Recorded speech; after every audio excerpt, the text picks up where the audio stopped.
Long time ago, in a land where grasses were green and the white waters flow with ease, there lived a great wise young king named Ejiofor. He was known for his wisdom and fair judgment across the lands. Many wondered how he became king of the Umeze kingdom when there was no kingship in his lineage. King Ojinji, the former king of the Umeze kingdom, was an unfair ruler. His greediness and bitterness ran through his veins. He took people's farmlands whenever he pleased and took people's wives whenever he found them attractive. He went to war with his armies without strategy and for the stupidest of reasons. One time, he wanted the princess of another kingdom to be his eighth wife, but she not only turned him down, she also called him old. This offended him more than he should have. He returned home and gathered his armies to fight the kingdom and kidnap the princess so he could forcefully make her his wife and assert his dominance. When the warriors heard the childish reasons why they were going to war, they all refused and blamed their king for not being able to deal with rejection. Angered, Ojinji threatened to banish anyone who was not willing to go to war. The warriors then obeyed and went, with many of them dying, leaving their wives to be widows and their children fatherless, with no one to care for them. In the end, they lost the war. The elders were worried. They couldn't talk to Ojinji as he was spiraling out of control, even in his old age. Many thought wisdom came with age, but with Ojinji, he was as empty-headed as an empty barrel. His habit and attitude greatly disturbed the women, men, youth, and young children. With Ojinji's rule, the future was uncertain. There was a tradition in the land that whenever a king was partial to his subjects, a combat would be held, where the king would fight his opponent and one of them must die, with the victor being crowned king. When the elders suggested the combat, Ojinji immediately said that the tradition had been abolished from then onwards. This time, the elders held their ground. They refused to sweep this one under the rug. They insisted that the tradition had been in their land for centuries and had been obeyed by kings before him, and Ojinji had to accept or step down from his throne. The combat was set to take place in a week's time. Now they were left with an opponent, and the youth were told to cast their vote, and everyone voted for Ejiofor. His strength and technique were unmatched. He accepted to fight because he wanted the liberation of his people. Before the appointed day, Ojinji had covered himself with charms and had taken various fetish baths, including bathing with the urine of a lizard and the blood of 50 chameleons, among other things. Finally, the day came, and Ojinji and Ejiofor stood, awaiting the whistle to signal the beginning of the fight. Ojinji was a nervous mess, his inside shivering like a leaf in a stormy night. His only hope was the charm he had covered himself with. As soon as the whistle blew, Ejiofor pounced on Ojinji, punching and waiting for him to fight back. Ejiofor wanted to back down, but the tradition said that one person must die, and Ejiofor was not willing to give his life up for this greedy man. Ojinji was no match for Ejiofor, and Ejiofor, not wanting to make him suffer too much, snapped his neck and emerged the winner. The elders wanted to crown Ejiofor king, but he refused. But it was the tradition, and Ejiofor was a man who kept their tradition alive. He accepted the crown and ruled like a true king. He returned all the stolen properties, that the former king had taken back to their respective owners. The people felt at peace for the longest time. When Omelora, the king of Ojinji's partner in crime, heard of Ojinji's death, he was not pleased. He wanted to fight for his friend, and that was how he met his death. To serve as an example of what he would do to any kingdom that dared to fight him for unnecessary cause, he held all the people of Oji captive in his kingdom. He never treated them badly, but he stood against injustice. He burned down the palace and took their land, merging it together, and called it Umudo, meaning people of peace. The Oji people were not pleased to be joined with the Umeze people. Some rebelled, and Ejiofor put them in the dungeon, while the rest maintained their calm and accepted their fate. They still held their farmlands and their houses. The only difference was their king. Ejiofor ruled gracefully, and this pleased the elders and the community at large. He would go for walks at least once a week to see how everyone was faring. Young maidens would swoon whenever he passed by. They all wanted a young, handsome man like Ejiofor, and him being a king was an added bonus. But Ejiofor was not looking their way. It had been 4 years of his wonderful leadership, and by now the elders were worried as to why he had not found a woman for himself. One of the village elders visited the king solely for that reason. "My king, I have come to see you on behalf of the other chiefs. We are concerned about your decision not to take a wife, and as much as we want you to make a decision yourself, we cannot help but think that you don't want a wife. I mean no disrespect, my king, but it is good that you have a son now, so that you can teach him our ways, so he can be a good king like you. So we want to know your stand," he asked. "My chief, I appreciate your concern. I promise I am doing my best," Ejiofor said. The chief sighed and left. Ejiofor knew he had lied. He wasn't thinking of marrying. It had not crossed his mind since he became king. He saw the flirty looks given to him by young women whenever he went out, but he could not deny that he was scared to marry.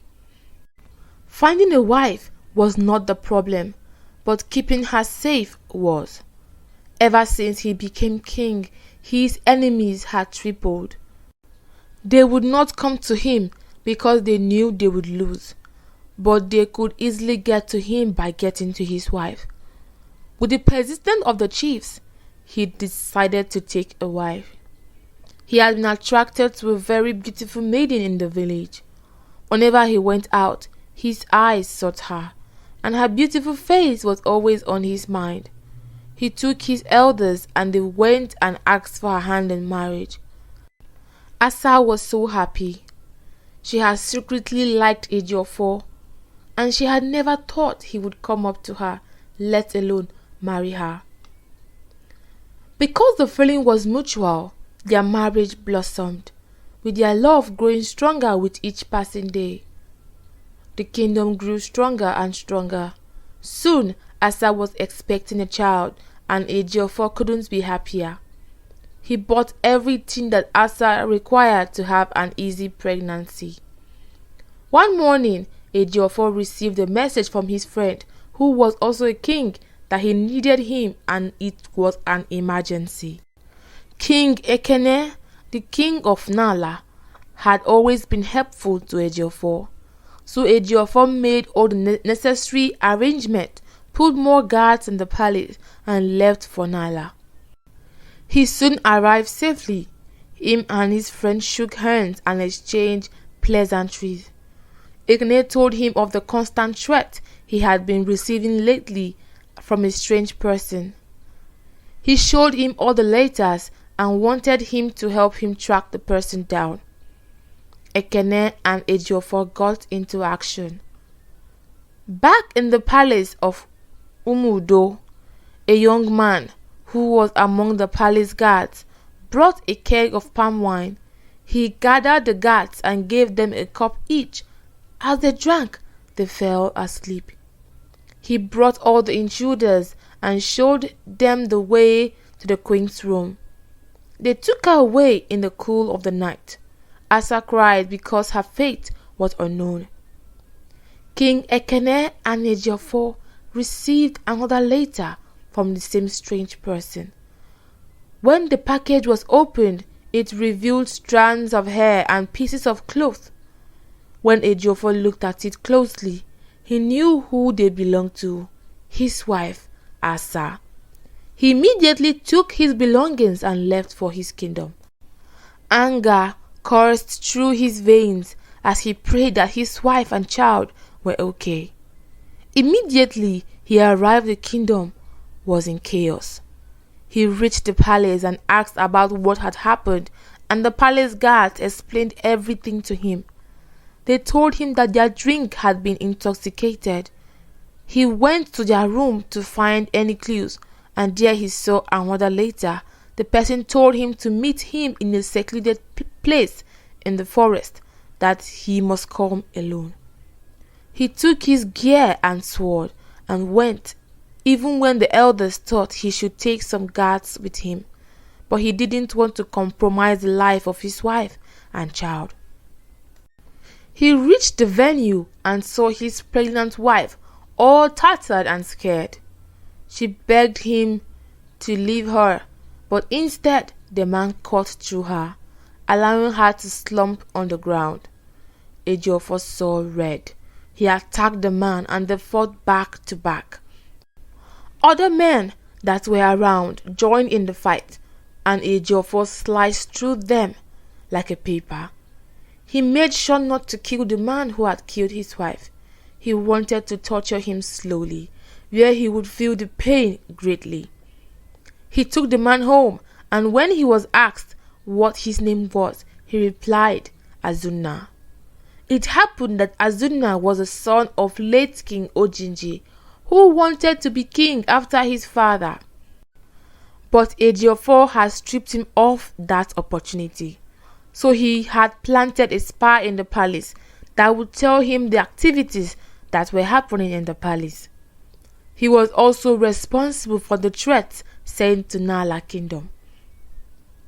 It was a trap to lure him away from home. Ejiofor killed him slowly as he avenged his late wife. After her burial, Ejiofor became a different person. He still carried out his kingly duties, but he was cruel and unapproachable. He was sad and angry at himself.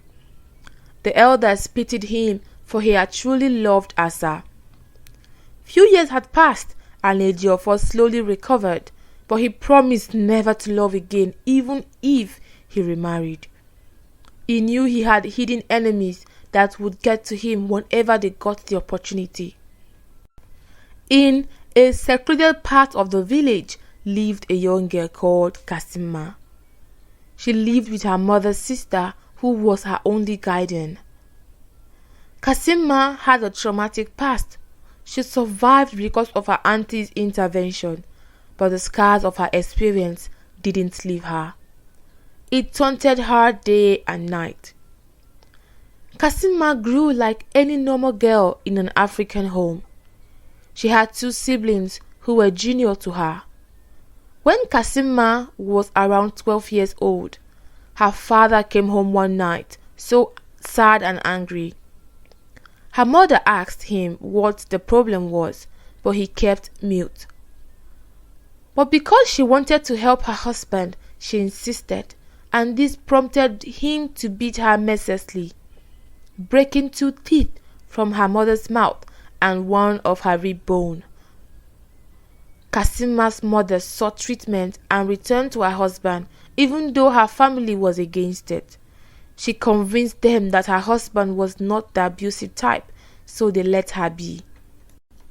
As she returned, the abuse continued, far worse than the last.